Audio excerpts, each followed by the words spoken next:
Now, let's go international for a second. Far be it from me to be a bogan trying to explain how the world works, but let's all try and work it out together. A lot happening in Syria. You've heard and seen a lot of news out of Syria in the past couple of days. Now, essentially, the rebels in Syria have pushed out the government. The expectation is that the President Assad has flown out of the country. His family apparently went yesterday, and apparently the suggestion is they're somewhere near Russia. Why? Because, as I'll explain in a second, they have been fighting a war, but they've had Russia by their side. Here's part of what happened today as the rebels were able to take control of major cities and eventually their country. That regime, which has taken thousands upon thousands of lives, including over the past 13 years of civil war, appears to be coming to an end today. The latest we have is that those Syrian rebel forces are now in the very heart of Damascus. The speed of their advance has taken almost everyone within the international community by surprise.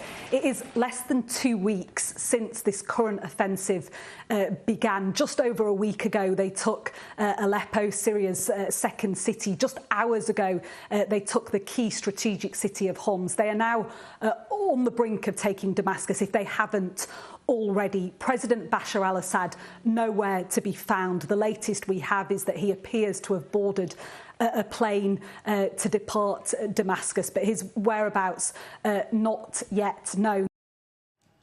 Now, this is good that a regime that in the past has dropped chemical weapons on its people has now been broken.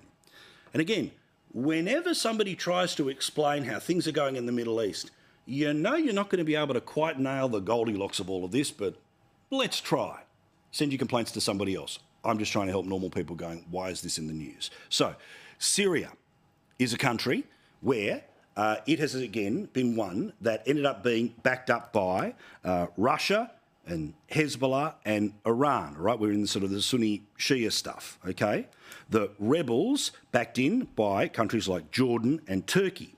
The United States, a little money here, a little money there. At one point, Donald Trump okay with Assad, and then Assad again turned on his people. He says, bugger this, and then threw it all in with those that were trying to get rid of him. Now, we pick up the story back in the Barry Obama days, but again, you can see here the connections between Iran backing in Assad, Russia backing in Assad, Gulf states, the United States backing in the rebels. The rebels then split in half, or a significant section, where some of the rebels ended up becoming ISIS. Why? Because they wanted to fight local Kurds and Syrian Kurds. Following along with the bouncing ball. The whole point here is that for Assad to have fled the country and gone to Russia is a major defeat for both Iran and Russia. Does it mean whatever is going to replace is going to be better for human rights, all the rest of it? I'll be honest, probably not. Look at countries like Libya and lots of the rest of it, right? But that's why it's in the news. Because rather than fighting World War III, there are lots of proxy wars like Ukraine, Russia, which of course is the United States backing Ukraine.